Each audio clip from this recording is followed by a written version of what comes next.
Hola cinéfilo, hoy te digo sin temor a equivocarme que tendremos un programa de lujo, porque hoy en este set estará una señora que al decir de muchos es un encanto de persona, y eso a mí me consta. Se trata de una actriz conocida como la maga de los personajes secundarios, ya que tanto en el cine como en la televisión ha interpretado muchísimos personajes no protagónicos, dotándolos de una vida y una verdad que los han hecho memorables. Esta grandísima actriz de un tiempo a esta parte también ha conducido programas de televisión, logrando una muy cálida acogida por parte del público. Supongo que tenga mucho que contar en su encuentro con Joel del Río, así que yo te sugiero que te quedes para juntos conocer más sobre la vida de Miriam Socarrás.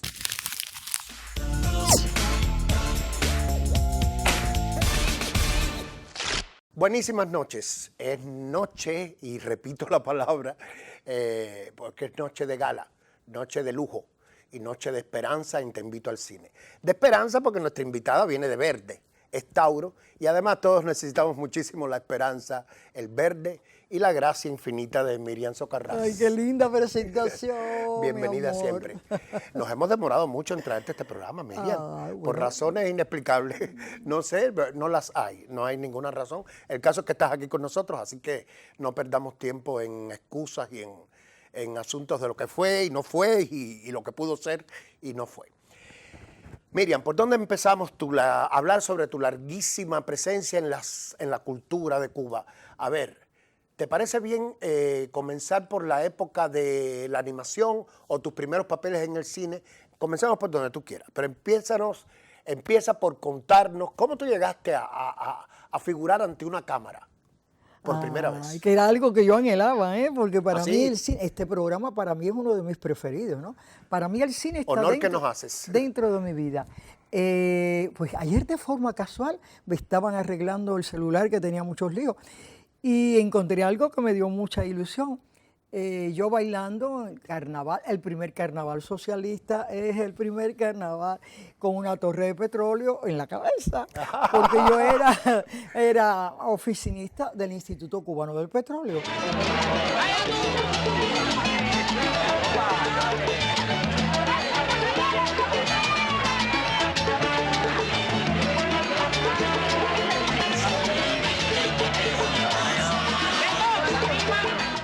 Y fue el primer carnaval socialista, y valga la redundancia. Y Fraga, el hermano del director de cine, Fraga, me tomó, eso salió en una película, y me llevó a mi casa fotografía, y bueno, un poco empezó como a enamorarme y qué sé cuándo.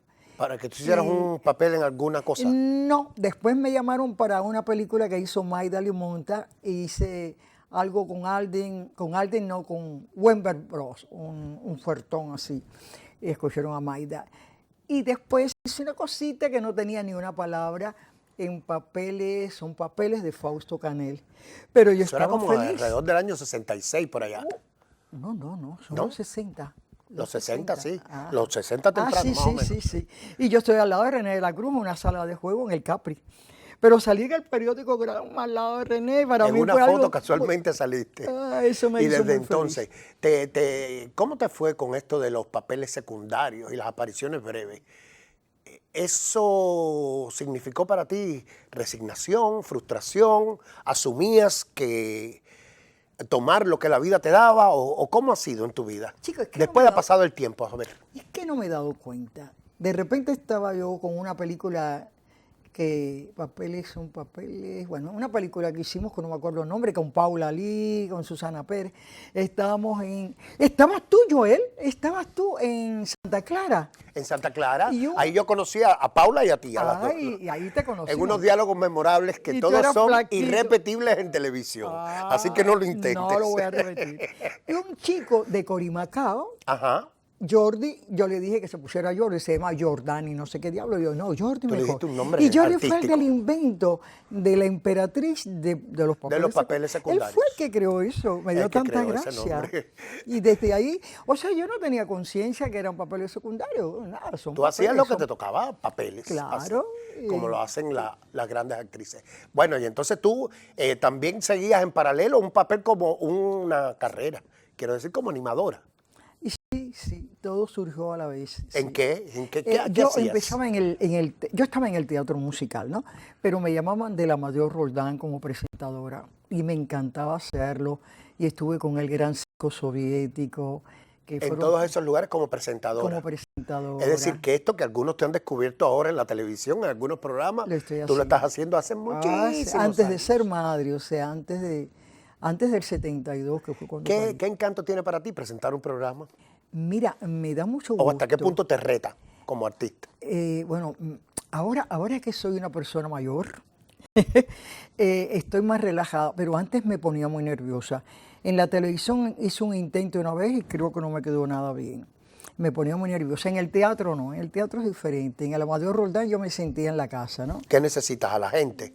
Sentir el Claro, calor de la claro. gente. Es que es importante, como el público, es como un apoyo, ¿verdad? Un apoyo. Cuando te aplauden. Bueno, si lo haces bien. Sí, el público es importante. La televisión como es algo tan frío, ¿no? Sí, sí, está la cámara en el medio, Sí. entre tú y la gente. Oye, y cuéntame de toda aquella etapa con el circo. ¿Qué tono lleva? Lleva una animación distinta, la de un espectáculo musical y la del circo, ¿no? Totalmente diferente. ¿Cómo hacías con el circo rodeado de domadores y de toda No, aquella y parafernalia? el susto que pasamos y todo. Era muy atractivo porque como eran rusos, lo único era dar bombo y platillo al nombre del que venía. Y ahora los Sedov, que eran patinadores. Lo que le aplaudían. llaman una animación feriada, creo que es, ¿no? Sí, sí. Muy, Muy feriada. Sí. Y aparte estaba el ruso, que era el típico animador, ¿no? El que con traje de brillo, Sí. con chaqueta de brillo y eso. ¿Y tú, Miriam, cómo salías vestida? ¿Cómo era la cosa? Ah, una ropa muy bonita que me diseñaron, un vestido muy sexy, la misma ropa durante 3 meses. Me imagino que te cambiabas el vestido, ¿no? No, la misma. La misma. Y hacemos Recorriste toda Cuba con la toda misma ropa. Cuba y hacíamos matiné y noche, sábados y domingos. Es increíble cuando trabajo somos jóvenes, maratónico, ¿no? Es increíble. Y en una carpa, que tú sabes que hay calor, ¿no? Pero teníamos tanta energía y la pasábamos tan bien. Sí, en cada provincia querían ser superiores a la anterior. Y la pasábamos a cuerpo de rey. Y los trataban como dioses, reyes. vaya, como reyes. Era muy lindo. Qué bien. Muy linda Eso experiencia. debe haber sido una experiencia tremenda, porque además aquel era otro país también, y había muchas cosas que hemos ido perdiendo también. Pero bueno, eso no hay que detenerse a llorar con lo perdido. Lo importante es que estuviste en todas esas zonas. Y los años 80, creo que hay un redoble para ti de las participaciones cinematográficas. Yo quiero detenerme particularmente en 2 de ellas, pero en detalle. Todo lo que recuerdes y lo que no recuerdes, pues no lo recuerdes. Pero ya a mí me interesa que al final de la década el cine cubano tiene como una especie de vuelco a través de 2 películas, y tú estás en las 2, Miriam, y haciendo 2 papeles que marcaron el cine cubano de ese momento. Son Plaf y Papeles Secundarios. Plaf de Juan Carlos Tavío y Papeles Secundarios de Orlando Rojas. Vamos primero porque el de Papeles Secundarios da mucha tela por donde cortar, y el de Plaf también. Tú interpretabas La vecina del frente. ¿Cómo se llamaba? Recuérdamelo. ¿Te acuerdas? Concha. No, Concha era la protagonista, ¿no? Sí. ¿Y tú? El papel que tú hacías. ¿Cómo me llamaba? No me acuerdo. ¿No te acuerdas? Yo tampoco me acuerdo, así No, que... Lo que pasa es que yo era una mujer muy feliz en ese Yo momento. recuerdo que tu personaje era exactamente la antípoda de la protagonista, Concha, que era una mujer reacia a ser feliz, frustrada, que pensaba que todo el mundo le hacía daño. Tú eras exactamente lo contrario también como actriz en esa época. Trata de retrotraerte a la Miriam de 1988 y qué tú le diste a ese personaje para hacerlo tan espléndidamente feliz como es. Sería porque yo era una mujer plenamente feliz y enamorada en ese momento. Y había nacido mi nieto era un bebé, nació en el 88. Y te voy a hacer un cuento que me hace muy feliz. Yo llegué porque esa calle se llama Crechería, ¿no? ¿Dónde la filmaron? Ajá, nos citaron a las 6 de la tarde. Y yo la escena mía la tuve a las 6 menos cuarto. Concha, quiero un huevito.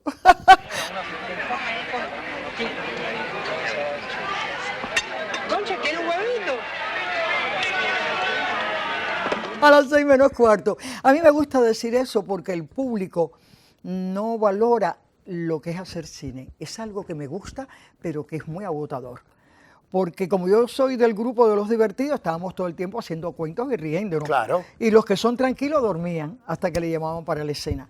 Pero nosotros estábamos hablando, haciendo cuentos a carcajadas todo el tiempo. ¿Te imaginas desde las 6 de la tarde a las 6 menos cuarto cuando yo tuve mi escenita? Concha, que era un huevito. Sí, pero esa es una de las escenas que tiene. porque Una no es solo escena eso, muy, sí. muy simpática. Porque ella te detestaba. Rama. Rama.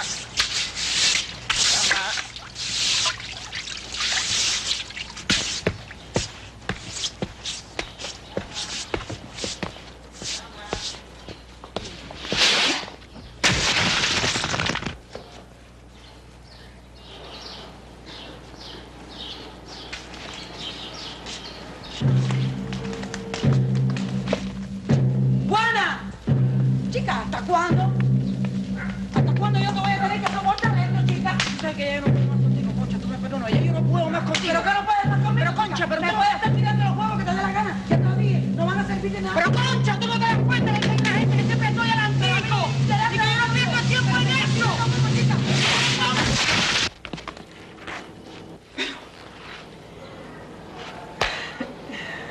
Ay, Concha, hija. Concha te detestaba Sí, en toda la línea. Además, todo era su imaginación. Todo era, entonces sí, ella lo inventó todo en su cabeza loca. Pero Miriam ha tenido ese tipo de problemas, que su felicidad le ha molestado a los otros, porque que tú eres una mujer tan plenamente feliz. Chicos, yo lo que trato es de ser positiva, porque eso me lo contagió mi madre. Mi madre estaba a punto de irse del planeta Tierra. Mi hijo llegó y dice, antes de que mi hijo lo... Ponme los aretes en combinación con la bata de dormir. No te lo puedo creer. No, Genio y pintarse la figura boca. hasta la Te lo estoy sepultura. diciendo, y a los 5 días falleció. O sea, mi mamá era muy presumida, y yo soy muy positiva y muy presumida. Hay que ser positivo en la vida, total. Siendo Entonces- negativo no logramos nada. La negatividad de los otros te importa un rábano. Exacto. por decirlo suavemente. Así es como se logran las cosas en la vida. ¿Y qué recuerdas aparte del detalle de que los muy cansadores rodajes y todo aquello, qué recuerdas de la atmósfera creativa en torno a Plaf? Es decir, de Tabillo, de Daisy, de Pomares.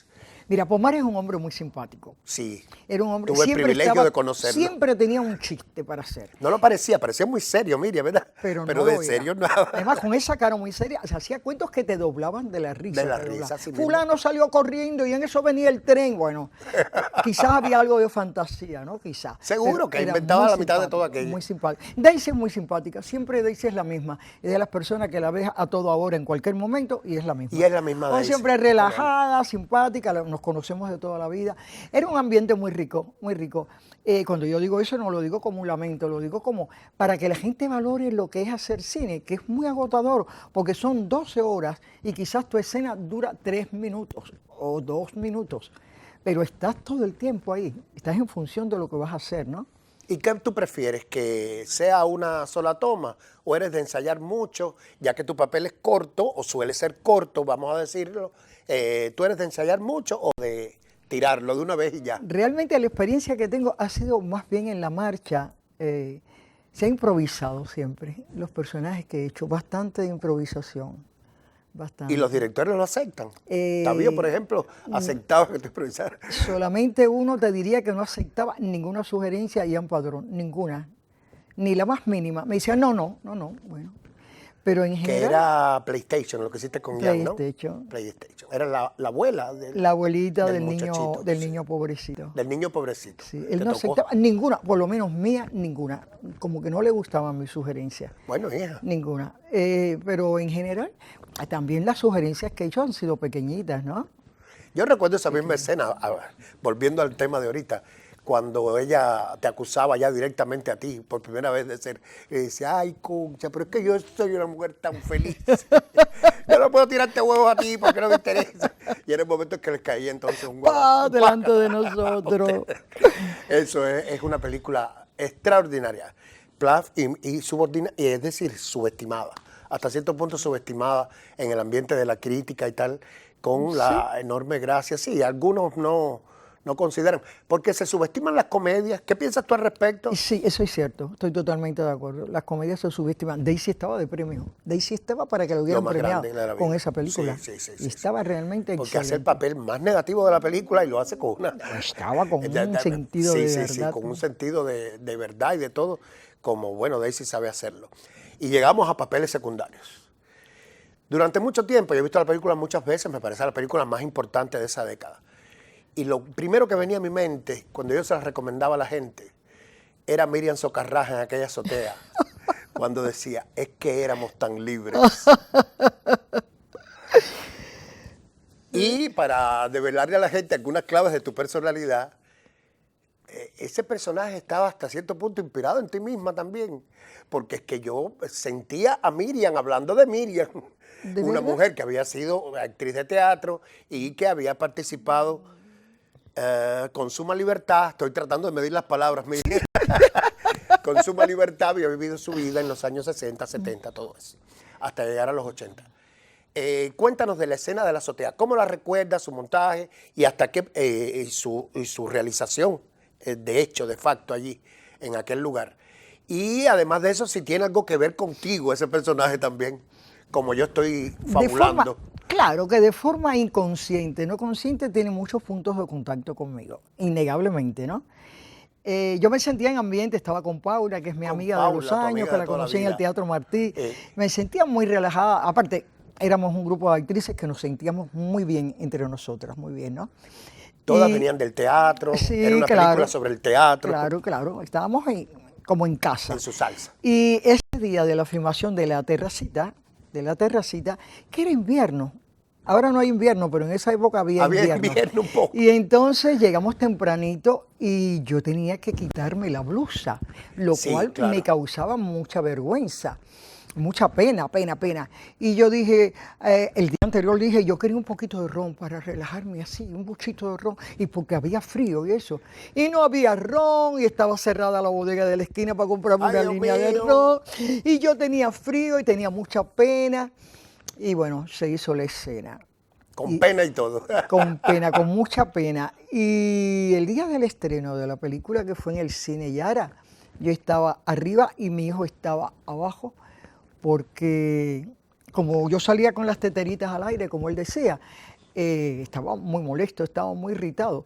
Y resulta que cuando yo dije, fui la primera comunista en minifalda en este país, que el cine entero Lindísimo me aplaudió, también, sí. mi hijo subió a darme un beso y un abrazo y a felicitarme. Porque el desnudo tenía un sentido total, Es lo que, llevaba. es que eso no Ese importaba, personaje, esto era claro que algo no. secundario totalmente. Era una actitud del personaje. Claro, era una actitud, Claro. una forma. Maravillosa escena y maravillosa película que será recordada toda la vida por todos los que sepan algo de cine. Y consumimos el primer tiempo de esta entrevista, de modo tal que el viernes que viene Miriam Socarrás debe estar de nuevo con nosotros para continuar hablando sobre el resto de su larga y exitosa Un carrera. placer, cuánto gusto, un placer, qué rico. Placer el mío de estar contigo siempre. Ay, Desde gracias. aquella Santa Clara memorable. Ay, hace junto con tantos Paula, años. Ay, hace qué lindo. tantísimos años. Muchas El gracias. viernes estaremos de nuevo conversando con Miriam, que ya aceptó regresar a este programa. Hoy vamos a hablar sobre la película más ambiciosa, la película norteamericana más ambiciosa del año 2024. No quiero decir que sea la mejor, digo que es la más ambiciosa en términos formales y conceptuales. Se trata de Megalópolis, dirigida por ese veterano, uno de los grandes directores que ha dado el cine norteamericano en toda su historia, que es Francis Ford Coppola. Megalópolis es nada menos que una película desmesurada en todos los sentidos, que juega con un tipo de vanguardismo inspirado en el expresionismo alemán, en Brecht, parte mucho de Brecht, y por lo tanto es una película agresivamente teatral en algunas zonas de su narrativa, y también se distancia de todo género conocido por el espectador, porque no es una película histórica, no es una película criminal, no es ninguno de los géneros que en los cuales el espectador está acostumbrado a que discurre el cine de Coppola. Entonces, Megalópolis es una película que no cabe en ninguna clasificación convencional y que también ha provocado la ira del director, es decir, no la película, sino la reacción de los críticos en Estados Unidos, que la han vapuleado durante semanas enteras, ha provocado la ira de Francis Ford Coppola, acusando al portal donde se reúnen las críticas de los principales profesionales de ese sector en Estados Unidos, se llama Rotten Tomatoes o Tomates Podridos. Bueno, el caso es que en Rotten Tomatoes dice Coppola que han publicado solo las reseñas negativas y resultado que la película no ha sido un éxito, dice él, por esa desagradable, esa negativa reflejo que ha habido en Rotten Tomatoes. No sé qué esperaba Coppola de su película, porque de solo verla uno se da cuenta que es una película para un público muy selecto, un público de personas que estén capaces de comprender esta muy agresiva, repito esa palabra, y ambiciosa parábola sobre el imperialismo, sobre la semilla del imperialismo, a partir de una especie de símil que se crea entre Nueva York y la Roma imperial, la Roma de la parte más agresiva de aquel imperio. Entonces, Megalópolis juega con varios elementos que, como una dirección de arte absolutamente ambigua, que permite a la trama moverse entre diversas épocas y referentes de lo más contrastados todos ellos, y también utiliza actuaciones muy exacerbadas en un registro expresionista o cuando menos que parecen muy sobreactuados. Adam Driver, uno de los actores más adictos al cine de culto y cine autoral, ha hecho cine en Francia, incluso en otros países, para darle salida a ese deseo que él tiene de estar en grandes películas de autor, pues es el protagonista absoluto de la película y aquí el realizador Coppola ahora se encargó de gastar todos los cartuchos, digo yo, todo lo que él sabe de cine lo aplicó a esta película grandiosa,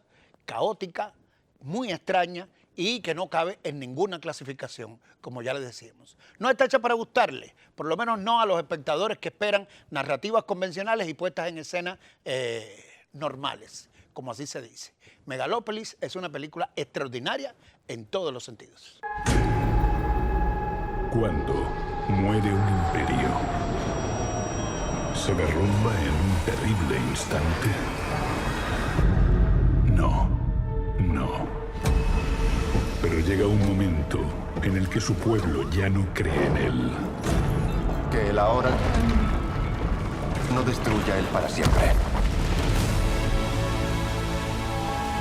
Señoras y señores, y niños de todas las edades, bienvenidos. Es esta sociedad, esta manera de vivir, la única que tenemos disponible.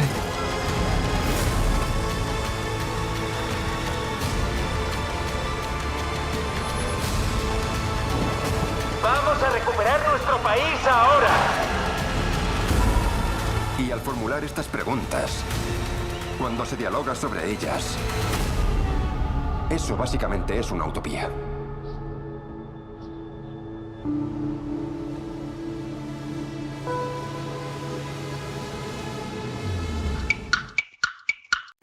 Amigos cinéfilos, al inicio del programa te dije que esta sería una noche de lujo y creo que ahora coincidirás conmigo en que no me equivoqué.